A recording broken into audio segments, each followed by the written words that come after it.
Prinal, over to you. Good afternoon, everyone. It is a great pleasure for me to introduce our guest speaker for today, Mr. Arvind Kamnath, who is going to take us through his foundation, Happy World Foundation, and teach us more about the opportunities and challenges of social entrepreneurship. He qualified CMA, CS, and MBA in banking and finance. He was a part of corporate world for 25 years as he worked in companies like IBM, HP, Infosys, iGate, Tramco, etc. Then his purpose of life shifted towards social and education related initiatives. He founded VedicShala.com in 2015. Later, he associated with NR Group. Further, he was a part of Inspire India and Design of Life programs for from Shankar Mahadevan Academy Trust. Currently, he is the strategic advisor and consultant of Happy World Foundation. We are grateful to have you here, sir. Your life is an inspiration for many of us. Thank you for joining us today. On behalf of everyone, I welcome you for this lecture. Yeah, thank you, Prinal. I'll now open the slides. Yeah. Yes, sir, So, sure. so Arvind and I, we both were together in IBM. So we are, ex-colleague when we were together. Yeah. 1 minute.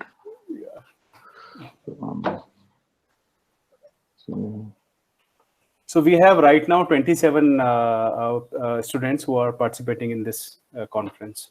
Okay.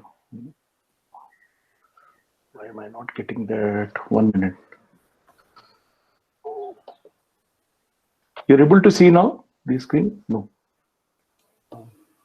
No, sir, not yet. Okay. Now? It's coming up. Yes, Coming sir, up, right? it's there. Okay. Take some time. So I wanted to start with this screen, and thank you, Prinal. Thanks, Sharath, for inviting me for this session. I'm really glad to be talking about my journey, actually. Maybe I'll not talk much about the entrepreneurship side. Maybe it will come later. But I wanted to talk about my journey, like how I shifted from corporate to the social world. So if you see the first slide here, you will see 2014. Where was I? I was in Beijing, China. Of course, today saying anything about China is taboo in India today. But yeah, I was in IBM China for a leadership program. I was delivering a lecture to the IBM China folks there. 2014, and you see 2019. Where am I? In a village, Ramohalli village, close to Bangalore, where there are about 80 girl students studying in a Gurukula, where I teach them spoken English, Vedic maths, general knowledge, of course, computers. And in return, I learn Sanskrit from them because Sanskrit is my passion, and I learn Sanskrit from them because they speak only Sanskrit in the Gurukula. So that's what I wanted to start with, the first slide. This slide, Prinal has already done a great job. She has covered the entire journey from my 25 years in the corporate world till today. But I'll not dwell deep into my corporate world. I'll talk about what motivated me to come from the corporate to the social sector. Okay, so if you make it more interactive, so what is this you see in front of you? What is slide called? What motivated me to move from corporate to social sector? Yes. Yeah, yes, okay. we can see Yes. it now. So I wanted to make it interactive. So I want to ask you this question. What does this indicate? The one on the right side. Anyone can? Sir, is it Maslow's need Yeah, hierarchy? exactly. So this is Maslow's hierarchy of needs. If you see here, you see the top portion, which is self-actualization, and I'm going to talk about that, which is on the left side. So moving away from the corporate world. So it gives a very secure life, but yeah, one that is dictated by the organization goals. It does not give us enough freedom, to pursue a plan or an idea of our own. And of course, after a certain age and certain number of years of experience, there is a sharp decline on the learning front, with more reliance on others to help you with tasks. So that is called delegation in corporate terms. You start delegating, and there is a sharp decline on the learning front for you. You only become a leader or a manager. The chances of being replaced is also very much high, as the risks are low for the organization. So if you see today, most of the people who are getting the boot in the corporate sector or in the IT sector are those who are program managers or managers, not with the niche skills. So people with niche skills are still required in the organization. And you'll always find someone managing you who does not have any clue on the domain or on the functional area that you are involved with.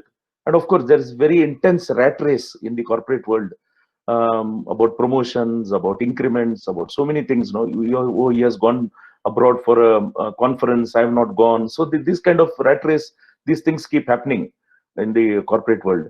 So what happens next? After certain years of experience that you put in, you want to break the routine or the status quo. That happened to me. So I wanted to break this routine or the status quo, and then the thought process changes completely. And I coined a word called corporate sannyas. So that suddenly struck me that I should take sannyas from the corporate world, and I should take up something that not just makes me happy, but also benefits the society as well. And by taking up a social cause that we are all very passionate about, so that is what made me think about leaving the sector, the corporate sector. And of course, there's a strong belief, to be a change that we wish to see in the world. So we know the famous statement from Mahatma Gandhi, that be the change you wish to see in the world. So when you have that strong belief that you want to be the change, and see, rather than be an outsider and just comment or just criticize, rather if you want to be the change in the world, then yeah, you have to come out of the status quo. So I found my calling in 2015. It was exactly about 5 years ago, when I was with IBM. And that's when I decided to take the corporate sannyas and to seek the purpose of my life. So what was my purpose of my life? It was basically to make the underprivileged rural youth self-sufficient and capable through education, so that they may lead a life of dignity and fulfillment. So if you have seen today, in the post-COVID world, after the COVID pandemic has struck us, we have seen how many people have moved from the cities to the migrants. I mean, who have moved from the cities to their own hometown or their rural village. We have seen that, but now we don't know what is going to happen next, because some of them are again planning to come back. But what about those who really want to stay there? Are we creating any opportunities for them? Are we creating any opportunities where they get employment, where they stay back in the village and not come back to the city? So all these things are going on, and this is what I'm going to talk about it later. That what Happy World Foundation is planning to help these rural youth. So I'll come to the next slide. So what were the challenges? What are the challenges that come in your life, and how do you overcome that? So you see, the first one, never time your exit from the corporate world. So this is about my experience again. I never timed it. I never said, okay, after 2 years, after 3 years, I'll come out. I didn't plan that way. It happened instinctively to me.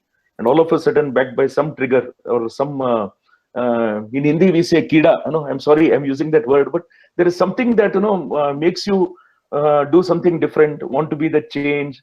You want to chase your passion. Yeah, so that is something that happened, and I decided, okay, let me come out of it. Arvind, your slide. Yeah, no, it's perfectly fine. Okay, now it's fine, right? You can see the slide, no pains without gains, on the right side. Yeah, we can see. Okay, perfect. So I think I didn't double click that. Perhaps that was a mistake. Okay. Because we are so used to Zoom and other ones, Microsoft. So honestly, I didn't have time to do some R&D on Google Meet. Honestly, no, it's absolutely all right. So what were the challenges I was mentioning? I said never time your exit from the corporate world. Secondly, you should be convinced of it. This is very important, actually. That unless you are convinced, you cannot convince others. Especially, you have to take along your spouse or your parents. In your case, maybe the parents. You might be too early for to be to have married, but your parents, they should be convinced of this decision. The third most important thing is coming out of the shackles. Some of the shackles like EMI. This is the biggest worry that people have. I've got EMI, so how can I come out? Or some people might even say, my children's education is more important, so how can I come out? So these are certain things that will not allow someone who has worked in the corporate industry, corporate sector, to come out so easily. And these are some things that somebody has to plan in advance before coming out. And you have to be ready to make a lot of sacrifices. It's not just about people coming from corporate, even those who are getting into social entrepreneurship. They have to make a lot of sacrifices. They should not think that, yeah, I'm in a comfort zone. There's no comfort zone in the social sector. Absolutely no comfort zone, because you have to be on your toes 24/7, 365 days, is my experience. But perhaps comparatively in the organization or in the corporate, you might have certain time limit, although people say they work 24/7, but you still have that leeway, but not in the corporate sector, in the social sector. So here you have to be almost always be 24/7, 365 days. You should be ready. And sacrifices can also be monetary sacrifices that you have to make. You may also have to make some sacrifices on the long holidays or vacations. A lot of these things will be involved. And you have to be firm in your decision, because sometimes it so happens that you jump into this world and then you realize, oh, that was such a good world, such a cushy, I was leading such a comfortable life, I may want to go back. But yeah, if you go back, perhaps you'll never come back to the social sector. So once you decide to jump, you have to jump. You cannot take back your no, that leap. So if you see here in the slide below, who am I and who I want to be, the leap of faith that you have taken. So that is something that happened to me in 2015. I basically took a leap of faith, not knowing where I'm going to land, to be very honest. And all these things slowly happened gradually. I was in a startup world for some time, in the e-learning startup, and then slowly came into the social sector. And again, here moving slowly from education to livelihood. So internally, there have been a lot of shifts that have happened. And what are the qualities that you need to have? And this applies to everyone who wants to get into the social entrepreneurship space. Is you have to be a go-getter. There is no doubt about it. You can't be sitting alone and saying, okay, things will happen automatically, somebody will do it for me. No, you have to be a go-getter. You have to get the things done yourself. And multitasking, a lot of people say we should not be multitasking, we should focus on one area. But no, I don't think it applies in the social sector. You have to be very flexible. You have to have a flexible work attitude. Sometimes you may have to take different tasks at a time. So you have to be a multitasker all the while. Risk, this is especially true for people who come from the corporate world. They need to take some risks in life to come into this world, because you never know what the outcome is going to be, what kind of sacrifices you are going to make. So risk-taking ability is very much important. The fourth most important is the networking skills that you need to build, before you even jump. So you should have a strong network. You should know people around you. If you keep those acquaintances alive, talk to people, have more friends and like-minded friends, connect with them. You may have to attend certain meetings, certain seminars. And in today's world, it's all about webinars. So you have to build that network. And the last one is you need to be a quick learner, adaptable to change. So I'll come back to that in the last slide, where I had to adapt to a lot of changes in my life, from the technology front, from the domain front. Because to be honest, I think I used only 30 to 40% or maybe less of my skills that I had gained in the corporate world. And most of the skills that I got, about 60 to 70%, were after joining a social sector, not before that. So you need to learn very quickly, adapt to change in your new life. Social entrepreneurship. Now, these are certain points that I put. If it's your cup of tea, if what, if when. So you want to participate in the problem-solving process of issues plaguing the country, because we have seen today we call it WhatsApp University, right? So people actively take part in forwards and make comments, or even in social media, they write about things they may not like, or it's very easy to be a armchair critic, sitting quite far away and making comments. But have you ever thought that you want to be there in the field of action and then make a difference to the society? No. So that never happens to us. We only love to make comments sitting quite far. So this is something that we all have to learn if you have to come into this sector, that you should not only be commenting or criticizing someone. We should be part of the problem solving process very actively, proactively. We should be part of that. Other thing is you don't step out of the comfort zone. Actually, you are giving it up completely. When you work in the social sector, you're actually working for a cause and the problem. When you meet people from all walks of life, each of them struggling with a set of problems, the field work, getting to know the depth of problems that persist in our society, the urge to solve them, and that brings a change which has no room for any comfort zone. So you have to forget the comfort zone that you enjoyed perhaps in the corporate world. Then you wish to be the change agent and contribute to the world. So working in the social sector gives you an opportunity to make a difference. The options are plenty actually. You can pursue a cause that you feel most passionate about, and it could be related to environment, climate change, or it could be education related, sanitation and hygiene are just a few examples that I can give you. And you need to strengthen your soft skills. Working in the social sector impacts our personal growth too much actually. I know when I was teaching the young girl students in the Gurukula, so it was the first time that I was teaching young students, by the way, and I also learned gratitude, empathy. So when we work very closely and understand the problems, we start empathizing and we start contributing more efficiently to the problem solving process.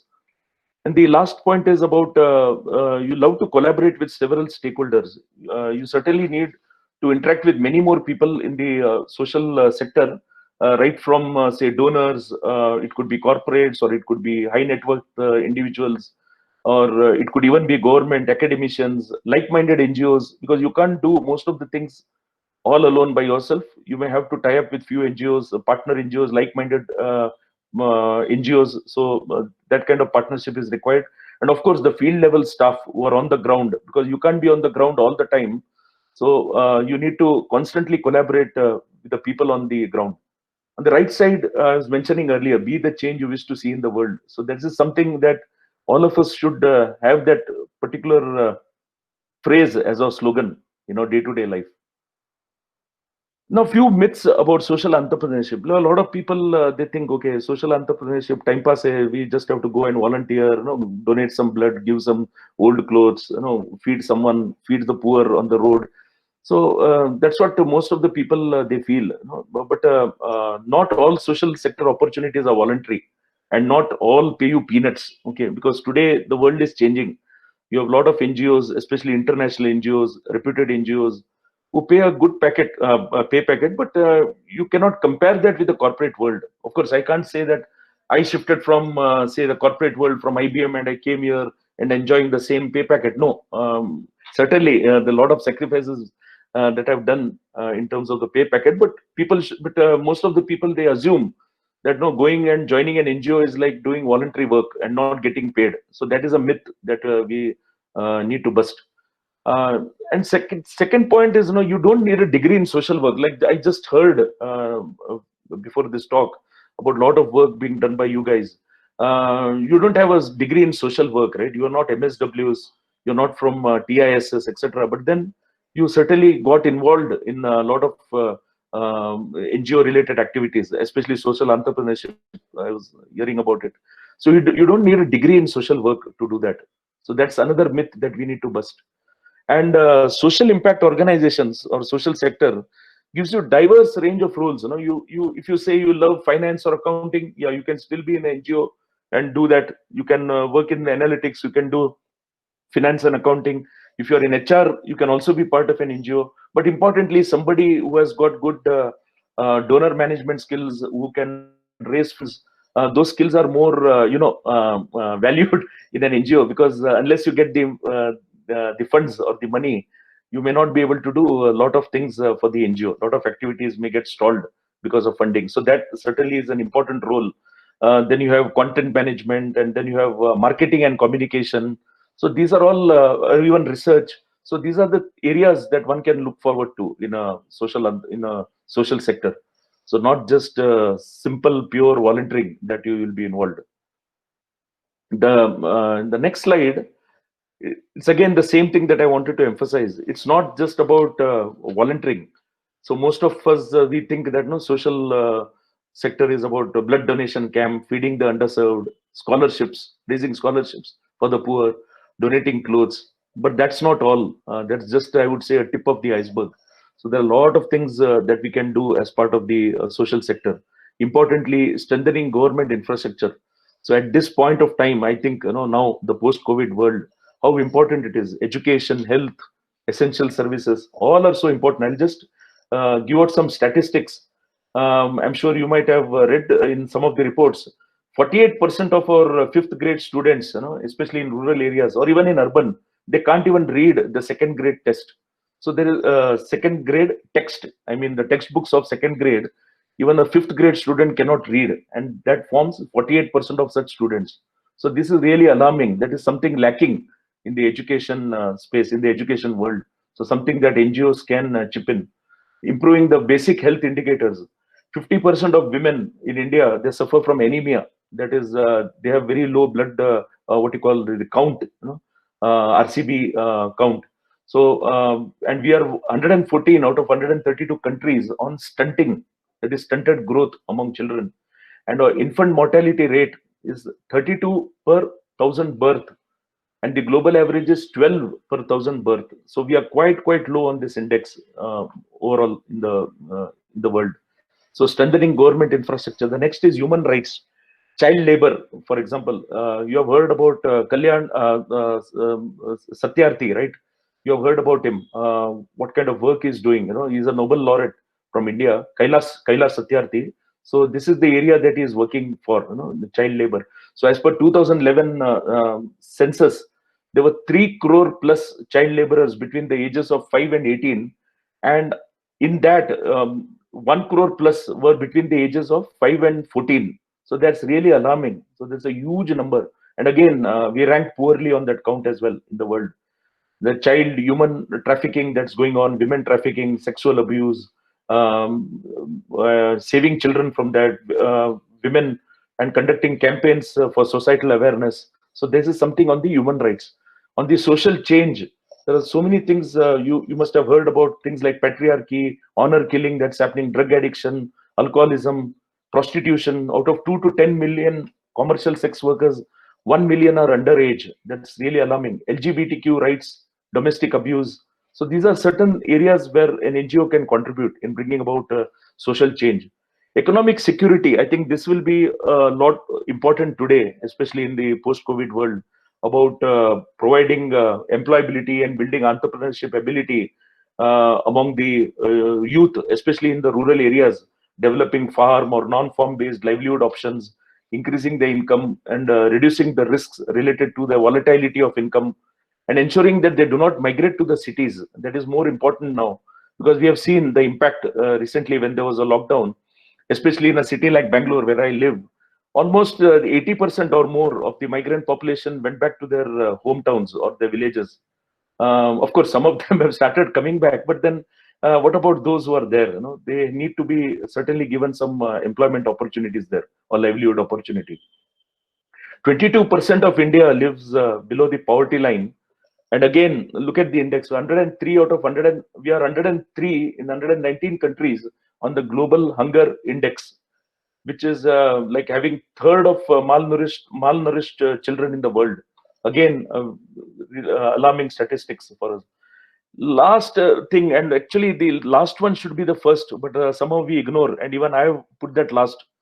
Environment. It is so important today. I think most of us started analyzing why the COVID virus itself broke out, because of perhaps we abused environment, we abused Mother Nature, Mother Earth. So all these things have started coming up later, but we always give last preference to environment, like issues like deforestation, climate change, ozone depletion, soil conservation, waste management, green sources of energy. So there are a lot of things to be done in the environment space, which perhaps even the government is ignoring today, unfortunately. So there are a lot of things that that the NGOs or the social entrepreneurs can work towards building these 5 blocks. And I'm sure most of you might know about, it's not there in the slide, Sustainability Development Goals, which are called SDGs, defined by the United States, along with United Nations, sorry, not United States, United Nations, bringing together more than 130 countries in 2015. And it was a universal call to end poverty, protecting the planet, and also ensuring that all people enjoy peace and prosperity by 2030. So that was the goal that was set up. There were about 17 goals that United Nations have set up to be achieved by 2030. And what I understand so far, whatever update that I keep reading, the progress has been very tardy, very slow. Most of the countries, especially the lead nations like United Nations itself, is not taking these SDGs very seriously, especially on the environment. These are some things, environment and climate change. These are some things that all the countries need to be really serious about going forward. This slide is just like an annexure. I wanted to share my involvement in the social sector. So I've been visiting schools, not just in education, but also give awareness, creating awareness about environment, planting trees, etc. That is being done, especially through Happy World Foundation. So we have done a lot of such programs, going to the government schools in and around Bangalore, in Karnataka, where we highlight to them the importance of protecting environment and Mother Nature. And we also give them 2 saplings each to be planted near their house and to take care of them. And we target very young students, like 8 to 14, not more than 14 or not less than 8. 8 to 14 is the right set of or right age where we can really make some difference to them or influence them. So that's what we feel. And on the right side top, you see, of course, as part of some COVID-19 drives, so I'm here with the volunteers. So we did a lot of grocery kit distribution drives to the migrant labor community, to the coolies or people who were daily wagers who had lost their income. So this was about 2 or 3 months into lockdown when we started providing them support. In the second block, you see the girls from the Gurukula, with whom you saw in the first slide as well. So I did set up a STEM lab for them, a science lab, with the support of one of the NGOs. And I teach basic computing, Vedic maths, spoken English on Sundays. And I also, the third one, if you see, there's a National Skill Training Institute for Women. It is called NSTI, where I mentor the girl students about career and livelihood opportunities. And again, I tell them, because most of these girls, they come from tier 2, 3 cities and even from small towns or villages. So I always tell them, no, you have to go back to your villages, create employment opportunities there, then be a beautician here, or any of the skills to be used in the city.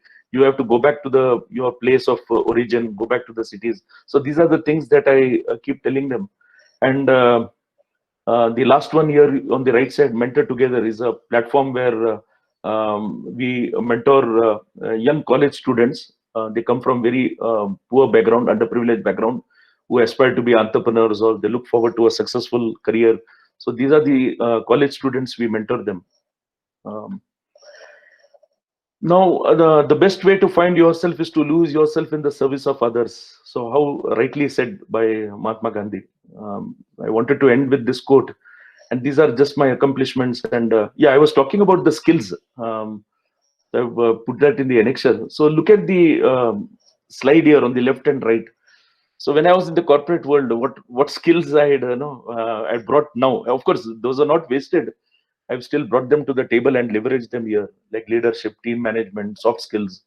And basically, I come from an accounting and finance background, and then I moved to IT in the technology space. So there comes business analytics.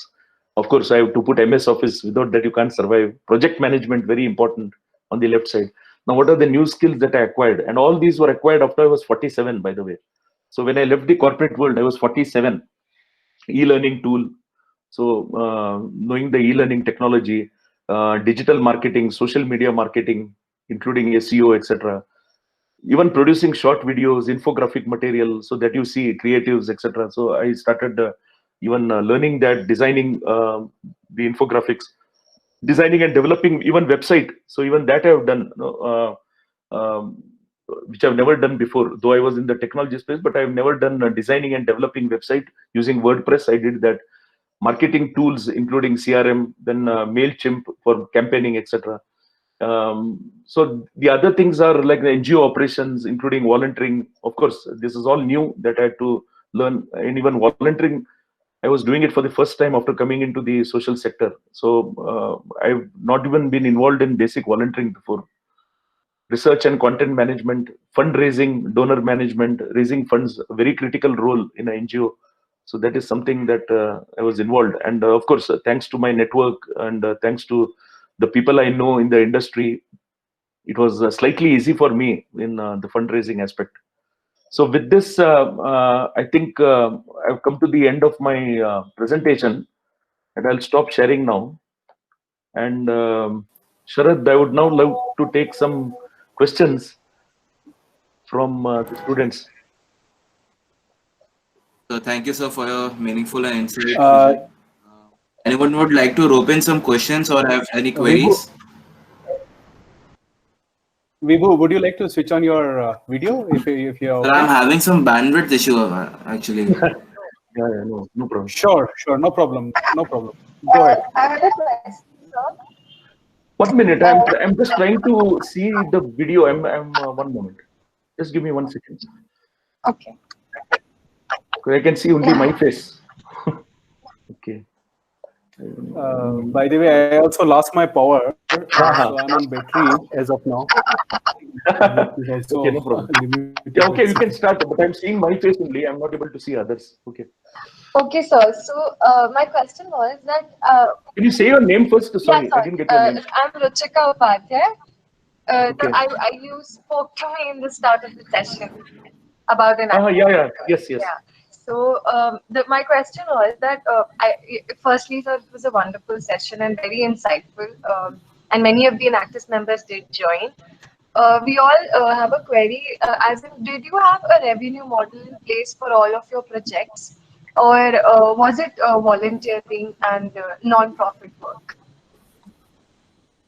It's a very good question actually, and which I've been emphasizing that even an NGO can generate revenue. And I've just heard you, Ruchika, before my session. But yeah, as of now, no, there is no revenue earning opportunity because we depend on funding from corporates.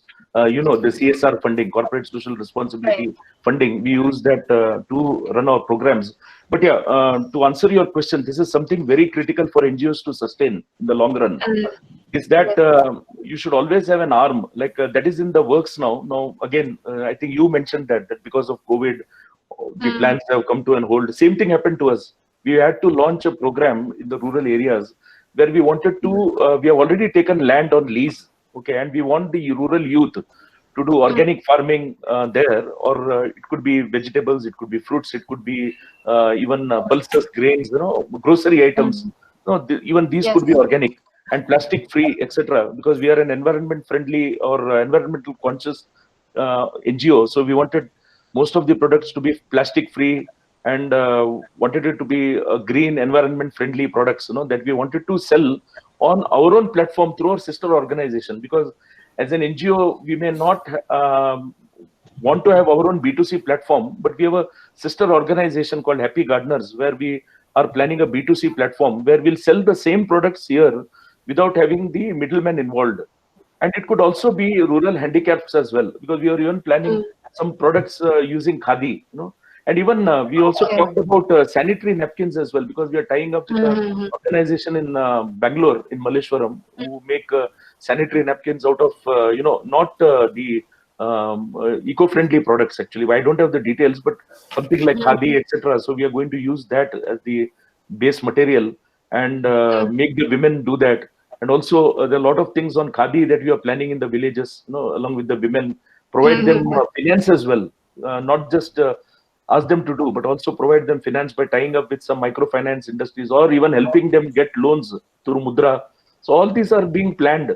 But last 2 or 3 months, we are really handicapped because we are not able to really go to the villages and start driving these programs. But we have a plan to be self-sustainable in the long run. That is a plan. And that is the way all NGOs should be, because you can't be going with a begging bowl all the time. Because whenever I attend the webinars, I always hear about NGOs crying, oh, we have to lay off people, we have to, we are not getting enough funding from the corporates. So we are laying off few people, we are going to shut down. Some people said we are going to shut down. So, but is that an option? So you still can be sustainable, right? By giving them some livelihood opportunity and selling them through the NGO. Exactly. So that is something. That is something. And being a finance guy myself, I can feel that pain.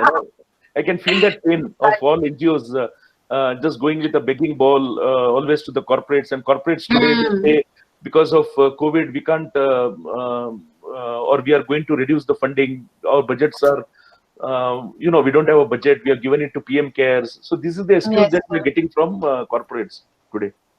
So it's a very Okay. good question, and I think that should be the model going forward for all the NGOs to be sustainable. Yes, sir. I am done with my questions. The next one is Prinal here. Please take over, Prinal. Okay, now I can see everyone.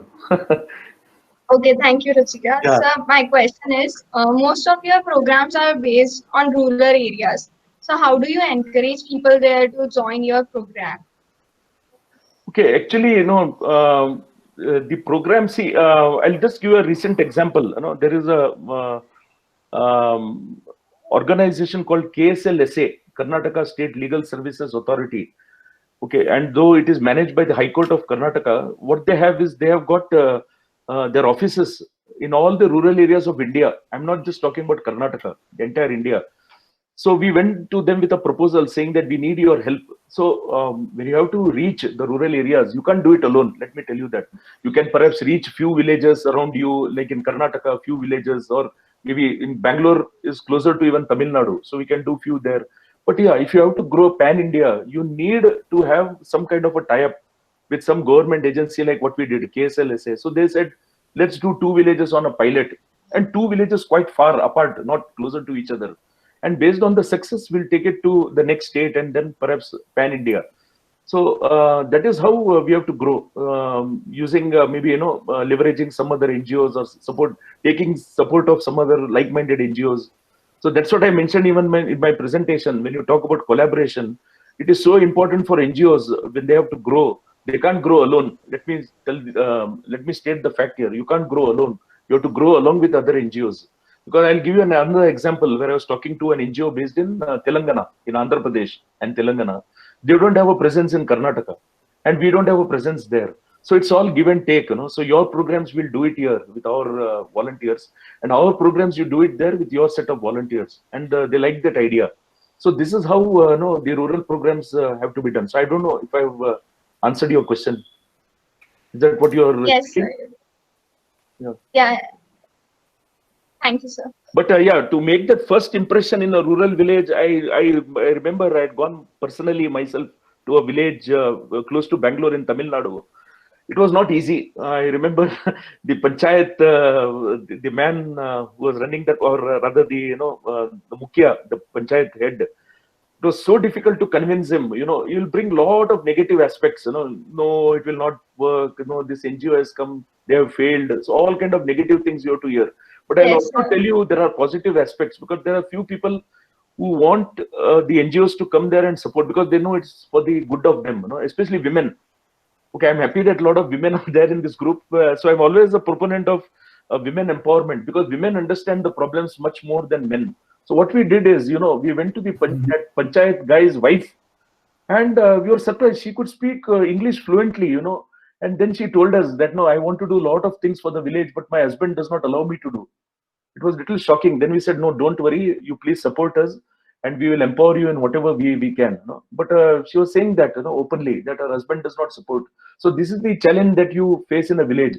So we then thought, okay, it's better to approach any programs through women and start women empowerment programs, which are much more successful than focusing only on men. The men will come and see, and then they'll start joining the women, is what we have seen in most of the rural programs. It is inspiring. Yeah.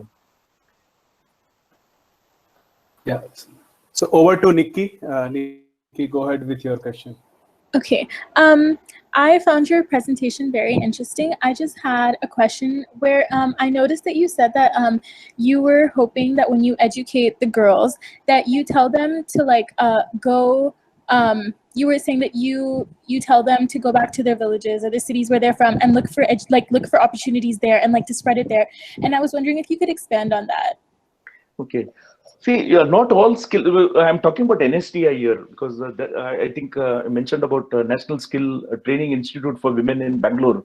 where all the girls, or I would say 90% of the girls come from villages. They're not from the cities, but they're big city dreams. And what happens in the big city dream? They come here, they think the city is great and all. I'm sure today after COVID, most of them have realized that cities are not the right option or not a viable option.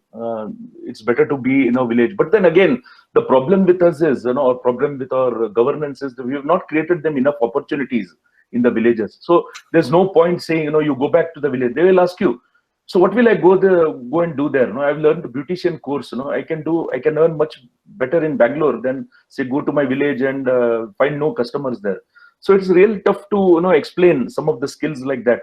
But if you look at skills like tailoring, for example, I'll take an example of tailoring where you don't have to be in the city. Like today we have seen a lot of examples where women in the villages or in the small towns have tailored or have made masks. You must have read those stories, right? They've made masks which are going all over India and all over the world, not just India. They're going all over the world. Recently, I read about Mahbubani, I think. I don't know what that. It's from Bihar. Madhubani kind of art, which is being done by women from those villages, not in the cities. So these are some things that you can do. Nikki, you will also be surprised. You should read up on a few companies like Zoho. So Zoho, what they have done is, it's a classic example where they have their headquarters in a village called Tenkasi in Tamil Nadu. They're not in Chennai, though some of their key marketing staff is in Chennai. They have hired most of the people from the rural areas and they're operating from their village called Tenkasi. So, even rural BPOs are now operating out of villages, and that's going to be the trend. All that they need is infrastructure, like they need a good Wi-Fi, they need to be given systems, computers or laptops, and of course some soft skill training, technical skills. They'll do much better because they don't have to spend time commuting. Like you are in Pune, I'm in Bangalore. How much time we spend in commuting, going to our office and coming back. They don't have that problem.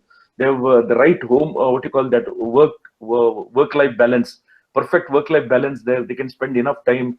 Some challenges are there, like Wi-Fi connectivity, etc. I think with all the 4G and now the next 5G coming up, these things will surely be ironed out in the near future. So this is how I tell these girls, go back to your village and maybe become an entrepreneur there rather than struggle in the city. You will be staying in a small one room with some 3-4 girls, PG accommodation, so expensive. They hardly save anything.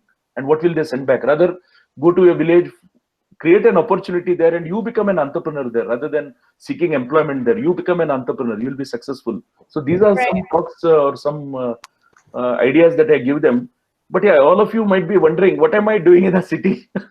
What am I doing in Bangalore? So even I have plans actually, not long, but yeah, maybe in the next couple of years to even go back to a village or a small place and not live in Bangalore or live in the city. So even I have that plan for your information. So. But sir, I think that while COVID has definitely reduced a lot of opportunities and made things harder, at the same time, regarding this topic, I think that a lot of the people that had to go home, back to their villages, for example, a lot of those girls that may have been employed in big cities, wouldn't they now actually have a good chance to educate other people during this time and actually use their entrepreneurial skills at home now, because they don't have an option to go back, they can't work outside, so they may actually be doing it right now. I think if we took advantage of that situation and used it now, we could your organization could do that, right? Absolutely. I think all the suggestions that are coming from you and earlier, I'm sorry, I'm very poor in Ruchika, right? Who talked about sustainable model. Yes, sir. Sustainable model. And now Nikki. So the point that you have made is very much valid, and I think I need to talk to that the head of NST. I know him very well. The principal, I mean, that these girls have now gone back to the village. They're not in the city anymore. Okay. Right. What they can do there is whatever they have learned here is what you have said, right? Whatever they have learned here, yes, become a train the trainer, right? Right. Exactly. Yes. It's a very good suggestion, and I think I will talk to him and see what he has to say. But certainly, I'll give the credit to you. I'll say this: a student called Nikki Puri who suggested that, and it's a wonderful idea. I'm not sure whether they are really implementing it. They should implement this, because once they have gone back and whatever they have learned, even if it is 70, 80 or whatever percentage of their learning, they should go and give it back to their village and create more such people, and create more such entrepreneurs. And hopefully NSTI should also recognize those girls or those women who are getting trained by them, So it's a very good idea, and I'm certainly going to talk to them. It's a government organization coming under Skill Development Ministry. NSTI comes under the Skill Development Ministry. So I'll certainly have to talk to them, because today it is shut down. Today the NSTI is shut down actually. I don't know what they're doing. Nobody is there today. And they don't have an online option as well, unfortunately. Oh, okay. Yeah. Okay. So this is a very good suggestion, which I think they will like it. Any more such suggestions? Because I think I'm getting more knowledge from you guys than you getting from me, perhaps. You know, it looks like that. So a lot of new ideas, new things are coming up from you. So I don't have a suggestion, but I have a question. In your presentation, I can see that there's a lot of mentorship. You're teaching a lot of skills to so many people from the underprivileged background. What are the challenges that you faced? Because that's an industry that even online we can tap, being wherever. So what are your challenges? Do they grasp well, or what is it like? Yeah, that's a very good question, because I can talk from my own experience. So I had a student from Hyderabad, you know, and he was the son of an auto rickshaw driver. So coming from a very poor background, staying in a hutment, you know, and he wanted to become I remember he wanted to become a banker or a chartered accountant. He was confused. So basically, it is not about skill training here, what I did in Mentor Together. It's more about soft skills training, improving their communication, also helping them become more, when you face an interview. Actually, the main challenge that they all face is their soft skills. They fail in their interviews, you know, with their corporates, because most of the city guys do much better compared to them. Of course, he's from the city, but yeah, I would say more English medium, or the so-called elite school, elite college children, students from that elite college or elite school. They get more precedence compared to people who come from the vernacular medium or who cannot speak English.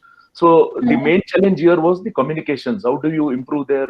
Of course, overnight you cannot improve their English, spoken English, or their communication. It requires a lot of sessions, And something that what didn't go right, maybe you pointed out, didn't go right was even pre-COVID. This was all pre-COVID. There was no face-to-face interaction, which I always kept telling Mentor Together that this model is not really effective, because the guy is in Hyderabad, I'm here, and I prefer to be face-to-face with the person, so that I can understand his body language. I can tell him, how to go for an interview, or maybe a lot of tips that I can give him face-to-face. And give me Bangalore students, Bangalore-based college students, but that didn't happen. So somehow I felt that there was a need to bring the mentee in front of the mentor, not on the telephone or on a Skype call, or on a Zoom call. It is really not effective, to be very honest with you. And even today, whatever is going on, online teaching that is going on, I'm sorry, Sharad, maybe I have to say this, but to be very honest, this is not a real mode of teaching and learning. You have to be face-to-face with the teacher. You have to be in the classroom. You have to be with other students. You have to mingle with them, and then only you can share ideas and you can do a lot of things. Being online forever is not going to help. That is my take. I agree. I'm from the old school, so it's my take. Yeah. No, you are absolutely all right. That yes, the online is not as effective as in person. However, given the situation right now, something is better than nothing. So, so this is where we are. Okay, I think we have almost. I know there may be multiple questions which you might have, students. However, considering the time as of now, we must stop. So feel free to maybe consolidate your questions, and maybe we can send one consolidated email to Mr. Arvind, and I'm sure he will be more than happy to answer some of your questions. And over to you, Vibhu. Vibhu, you are there with us? Yes, sir. Yeah. So thank you so much, Mr. Arvind Kamath, for taking out time and visiting our classroom to share your expertise with us. We gained valuable insight into your organization and career, and we are all inspired by it. We hope it was a positive experience for you also. and the information you shared with us was very enlightening. So again, my sincere thanks for supporting these social issues, and I wish your organization best of luck in future. Thank you so much, Vibhu. And I look forward to the recording, Sharad. Yeah, sure. So thank you very much, Arvind, for taking time out from your busy schedule and here with us. And indeed, it was very inspiring session, and I think all of us learned a lot here. You mentioned about various things which you have gone through, and I want to maybe on behalf of the students and on behalf of the college, I would like to maybe if you need some help in some of your activities, feel free to approach to me or any of our volunteers. Sure. And I'm sure we would be happy to see that how we can contribute given the situation right now with the COVID, and see how we can help in some of your activity. Yeah. Sure. Thank you so much. And all the students. Thank you very much. And all the suggestions, all the suggestions as well. I'm really going to take it very seriously, whatever you have told. Yeah. Yes. So